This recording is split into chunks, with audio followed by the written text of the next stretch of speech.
Hey, what's up, guys? We are going over the strategy guide here. I'm going to go live on a couple other pieces, so let me get this set up for you. Oh, hey, what's up, guys?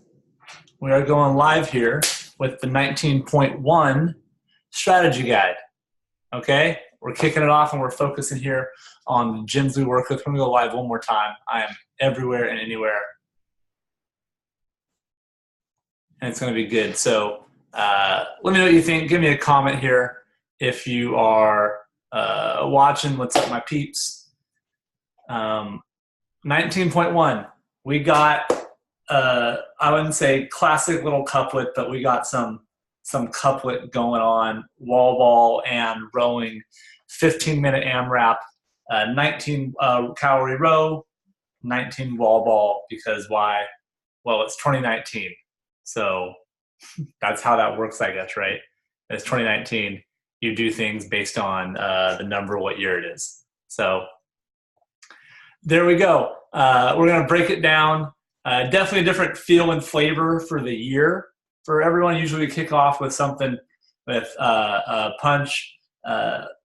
There this year, we have a different approach. So looking at it for kind of our three stages of individuals here, kind of our fitness-based people that are getting into training, looking to obviously focus on body composition, focus on movement mastery. They're starting off there, or they just have different goals. They want to do the workout, but maybe they're not, looking to make hashtag the road to regionals, which is my shirt I wore today just for that. So we got it going. A lot of people here are in what we call the performance group. They moved out of fitness training. They're getting more variance in their workouts. They have a good foundation. They've done a lot of high time under tension, high movement quality based training. They're opening up into different things. Now wall balls in a workout aren't quite as big of a deal for them, but they probably haven't made wall ball aerobic yet. And that's going to be one of the biggest differentiating factors in this workout is how good people have made wall ball the rest versus how many people are going to have to rest on the rower to maybe push it on wall ball. That's a really big differentiating piece there. And not everyone's going to be able to make those happen. So let's break it down from the top. Overall, pretty simple workout on paper. It should be aerobic power. For newer people, it's going to be aerobic muscle endurance, or if you're not super tall, it might be aerobic muscle endurance because you've got to go a lot harder to try and keep up. But for most people that are looking to be, say, competitive in this workout or move up, it's going to be aerobic power with people that have made basic movements aerobic. And what I mean by that is that for the good people on this one, the wall ball, because the rate of contraction, you can't really make wall balls go faster. I mean, I guess you can squat down faster and try and throw it up faster, but gravity's going to fall how it's going to fall. It's really difficult to do that, right? I'm working on it. I have some things I'm doing there. Maybe I'll pull a string down and pull the wall ball down faster.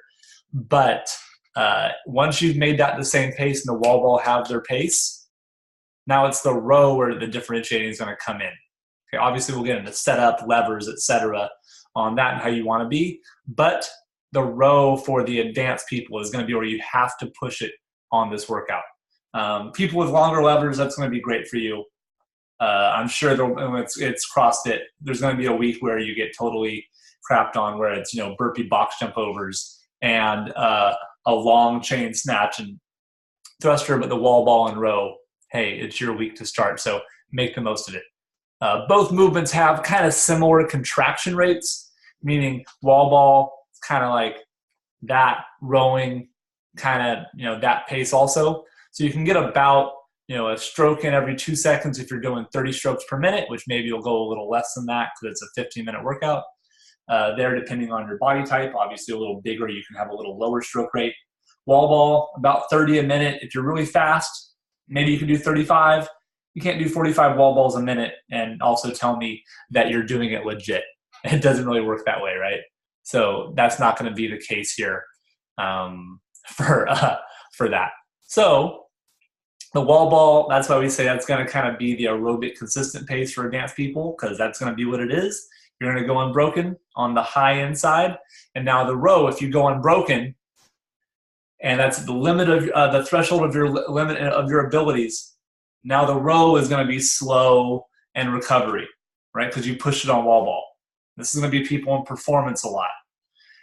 If you've made wall ball where you're like, you can't go fast enough, it just is going as fast as it goes, you're trying to get 8, 9, 10 rounds maybe in there, and that's 150 wall ball, 170, that's not an outrageous amount of volume. It's really not. It's just Karen. That means you should be fresh and you need to be hitting the row at the hardest effort you can hold in that 15-minute pace. Okay? That's really important. That row is going to be the piece you're trying to do for the intensification piece to separate you from other competitors. All right? Normally, I'd say because it's a 15-minute workout, you want to be holding a 15-minute race pace, meaning what's the row, how many meters, how many calories could you row in 15 minutes total? I'm actually going to say for advanced people, you're going to row a little faster than your 15-minute race pace. Why is that? Well, good question. Thank you for asking me. You're going to row a little faster because the wall ball is going to be such a rest for you at the advanced level that it will feel like you're not being stressed the same amount. So it's not a consistent amount of stress aerobically from the wall ball to the rower. The rower will be high, and obviously we can push that as high as we want. The wall ball will kind of be what it is. You can do, if you're someone advanced doing Karen unbroken, isn't crazy, right? It's just not. It sounds like it if you've never done it, but you're like, yeah, keep going. Here we go. That's kind of the jam there. So that's why the people in performance, that middle range, kind of classic RX CrossFit, will have a hard time on this workout because you need to keep the row a little under that 15-minute race pace, just under, because the wall ball, you probably can't go unbroken the entire time. Okay, we'll break those down a little further. To start off for this workout, this is not a workout you need an empty gut on. It's not a lactic workout. You shouldn't go lactic on this, even though you may have an unsustainable pace at the end. This is not lactic endurance. This is going to be aerobic power, maybe a little muscle endurance. So eat normal a few hours before. You don't want to be feeling heavy, but you don't need to, it's not 21-15-9, vomit your guts out somewhere, okay? The only people that might be true for, if you're in fitness and you're someone who's newer to training, you're not in sport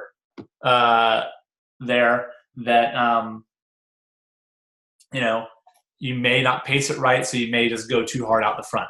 Okay, I just got word in, one of our people got over 10 rounds on this, so we're saying now that heavy hitters, I'm going to put it up, that we're going to see over 12 rounds on this workout. That's pretty wild. Okay, plus 10 rounds I thought was going to be super high, but every year that happens. It's always someone lifts more than we think, someone always goes faster than we think, and that's what's super fun about this sport. So that said, again, you don't need an empty gut, but if you're tall and you can crush it, that athlete was also 6'6" there. So like I said, long levers, that makes wall ball, you're like, dink, dink, dink. Cool, good for you, that's great. Like high five, awesome. But most of us aren't 6'6". And if you do, we know there's going to be a week that long chain pull-ups, strict or kipping, whatever your variation of that's going to be, that you think it's going to be, is going to get you. So you better push it hard. Okay, so from the warm-up here, coming in, really this workout, get warm, pretty, 50 is, you don't need a super ultra, it's not ultra technical, it's not a high CNS workout. If you do have people that are high CNS athletes, like my guy Steve, who's 20 or 21 and snatches darn near 300 pounds, I actually got to dampen him some first, meaning I want him to not come out and be like, da-da-da-da-da-da-da-da. I need to get him in his pace. So for that, I might give him actually a longer warm-up, but we don't have to really worry about CNS prep over high technique issues, et cetera, that we have to do, or super heavy load. Okay? Hip mobility, ankle mobility for efficiency will be very important. So doing hip work and ankle work are going to be really good. Also, wearing lifters. I think that's totally fine as long as you're comfortable rowing with them. Lifters are going to be good for you. It's going to give you a solid base, take a little bit of pressure off the ankle. I would just make sure that you're comfortable rowing in the lifters. Other things, no, don't grip the rower too hard. Yes, make sure you're breathing properly. Don't hold your breath on these. And then full body mobility. That's just general warm up. From here, I would go actually to the air bike, wall squats and push-ups to start. Why not the rower to start? Well, they're going to be rowing a lot in specific warm-up, and they're going to be rowing for 15 minutes. So we don't need to overkill. Let's do an hour a row. Let's do the whole workout first and see if you can beat your, yeah.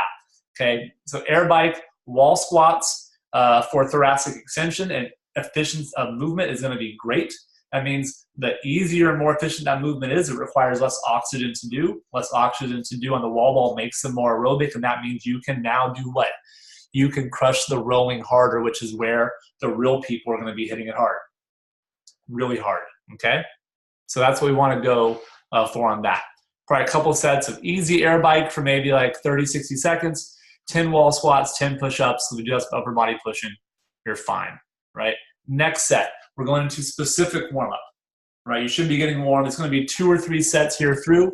I want row at 10 calories at your goal pace, right? What's that goal pace you want to hit? You're going to have to know, are you going to be going past your threshold for your 15-minute race pace, right? And that means that you've made, if to do that, you have to have made wall balls aerobic that sets a 19 or like boring. They're like, for some people, double unders are like this, right? They do double unders and they're like, yeah, looking around, what's next? What's happening? If that can go up for wall ball, then yes, your row should be above your race pace here. And really as high as you can handle it, because you're going to get 40 seconds of active rest every round. So what would be the pace you could do for 15 minutes of rowing for 19 cals and 40 seconds of active rest? That's how you have to look at that. That's how you have to treat wall ball. If you've earned it from the work, if you've made those contractions aerobic. If you haven't, don't do that. Your row will be sub your 15-minute pace. You're probably rowing closer to a 15 or 20-minute pace. Okay, because the wall balls are going to tax your legs out. You're going to get muscle fatigue. You're not going to clear it out so well, etc. So we want to focus on that part. Finally, there, and for fitness, I would probably keep them around a 20 to 30-minute race pace. On there means they're well sub-maximal on there. And just doing it because 20 wall ball or 19 wall ball at a time is going to be very challenging for them, right? And they're going to break it up early, 7, 6, 6, right? Or how whatever number equals 19 there. And again, it's 19 because it's 2019, and that's how you write the numbers in workouts, I guess. Okay, so we're moving on up. Let me get my trusty sheet here. For performance here, we're looking, let's start at fitness. Again, these are people been in your gym 6 months, 9 months or less. Okay, they're looking for body composition in their training. They are not going hashtag road to regionals, right? They are just here to have a good time and participate and make good friends.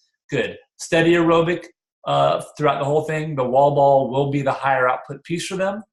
It'll almost be like CP battery work for some of them where they're doing 5 reps and dropping the ball, 3 reps and dropping the ball. That's okay. If that's them, pull them back on the row or 2. Don't try and tell them to make up time. They're just going to crush themselves, okay? So from here, you're just going to have them go, hey, row at a steady pace. Give them something on the target. Row at 2:30, 500-meter split. Row at 3-minute, 500-meter split. They're going to say, hey, that feels slow. And you're going to say, hey, cool. Thank me when it's minute 12 and you haven't crapped your pants yet. All right? And they're going well sub red line row. For performance, you will most likely need to break the wall ball, so have a plan going in. I don't recommend going unbroken as far as you can and then falling off. I would have a plan early, even if it's a short, quick breath. We want to be sustainable as far as you can. Maybe somewhere in the 5 to 7 rounds for a lot of people, here's going to be a good score. That's 100 to 140 wall ball, 100 to 140 calorie row. And again, depending on ability, it's either going to be wall ball or row is the piece they're going to have to segment. Meaning, if they're really pushing wall ball hard, then they're going to have to go a little easier on the row and go sub-max. If the wall ball, they're breaking up a ton, they may push the row a little harder. That's going to just depend on them. But it's also a good sign that they need to really dial in their 15-minute intervals, which if you've been working with me, we've been doing what? The blend, right? Where we do our 3-minute or 4-minute increasing split rate, right? And the build-up for this, because it's built around a 12 to 15-minute AMRAP. Well, guess what the first workout is? Who could have guessed it? It's madness. It's madness. I know it's almost impossible to guess these things, right? But we can have some good ideas. Okay, so for them, The consistent pace, as long as they can handle and not have a big or early fall off, is critical. Finally, for sport, people that are really looking to push this, and yeah, if you're 4 feet tall, this is going to be a very challenging workout for you. You're going to be pushing near your red line a lot longer than you probably want to, but that's the sport. Everything. 1 week you feel like you're like the best person in the world, and 1 week you're like, what am I do? What is fitness? I don't know how to even move. Okay. For sport, you're going to want to set up the transitions as close as you can. I would absolutely practice that a few different times and say, hey, as close as you can, as quickly as you can, how are we getting in and out of the rower? What's the straps we need? Look at the rules. Are you allowed to strap other people in? Are you allowed to do X, Y, and Z? Right? So it's really a transition pace. If you can hold the pace good, how fast can you go back and forth between the two pieces? Right? Make sure your wall ball, when that 19th rep, you don't just let it drop. You're going to put it down and make sure it doesn't roll off somewhere. It's right there. Right? We're being efficient about all these pieces. Okay? For advanced individuals here, the row will be the difference maker. Wall ball is going to be aerobic. Advanced individuals who do sport training have made 19 sets of 19 wall ball a conversational rest piece. They're not like, maybe I'm going to go unbroken. No, you're doing it. You're getting as much oxygen in as you can. You're actively breathing, right? And you're getting back to the row, and you are pushing that red line faster than your 15-minute pace. You're going faster. And I want you to approach it like this. If you're going to do an active rest for 40 seconds, meaning you kind of running hard, maybe some double unders, maybe something that's like not too taxing, but it's not sit down, how hard would you row 19 calories for 15 minutes? If it was an interval of 19 calorie row, 40-second active rest. Because you've got to get back to the rower by 45 seconds. You just do. You want to be competitive in this. You can't take a couple breaths. Nope, can't do it. Because you need to have been doing that during the wall ball. That's supposed to be your rest there. Okay? You get back to the row and you push it. Is that right? Is that fair? Yeah, that's totally fair. I'm sorry if you're like, that's impossible. That's impossible. Cool. Go back and listen to what I said about performance, and go back to listen to what I said about fitness, right? Fitness, you're breaking up a bunch, largely muscle endurance, keep the aerobic piece low. Performance, you're probably going to have either the row or the wall ball, one of those two, so you've got to pick your poison and probably break up a little early, and you're trying to hold sustainable paces as long as you can, maybe a kick about 14 minutes in. For sport, about 10 minutes in, I want you to start increasing negative splits. Meaning if you're holding around every 90 seconds, right, at 10 minutes in, I want you to start pushing to 85, 83, 80. So at the end, it is unsustainable. Your goal is not to be like, my splits were great. Tim said aerobic power. Yeah, the splits are great, but if you can milk out a couple extra reps on this workout, that's going to be a huge difference maker for you on this workout. You've got to do it. So too early, you may redline too much, you can't hold it, but find that pace you can hold for the first 10 minutes. Really dial it in. After 10, start picking it up. Start picking it up. And where are you going to pick it up? Who knows? Are you going to pick it up on the row? Why? Because the wall ball, you can't go any faster. Right? Again, until we get like a strap around your waist and someone can pull you back down more quickly, you get a lasso around the ball, you can pull that down quickly. The wall ball's the wall ball for you, man. I don't care if you're 4 feet or 7 feet. That's going to be the same pace for you. Okay? So knowing that, going into it, now you've got to go, all right, where do I make up my time? I've made this movement. This is my jog, right? The wall ball for advanced people, that's their jog. Cool. Now go push it on the row. And now it's how much work have you put in cyclical conditioning on the rower, right? So if you do our pre-class competition training, right, or our AM aerobic training, right, for whether you're for facility or for individual, right, you are doing a bunch of that a couple times a week. Yeah, why? Well, because guess what? It comes down to how good do you know your pace and how long can you hold that for? And if we're talking about sport, which is what that goal-based programming here is all about, and that's what you got to be able to do. Yeah, you're going to fly a little closer to the sun for sport. That's it. You're trying to see how close can you get there because you're pushing that row not at a sustainable 15-minute pace, but you're going to be maybe at your 2K pace. I'll bet you people getting over 10 rounds are rowing like 2K every time, not 5K, not 4K, right? So you're gonna fly close to the sun. So some of you might get bit, but if you do, I'm gonna tell you that you didn't make the wall balls aerobic enough, those were too taxing, or you didn't know your pacing on the row. Okay? This is an easy redo on Monday if you want to do it again. Hopefully you're one and done there for you, because that's the best for everyone involved, is to be one and done.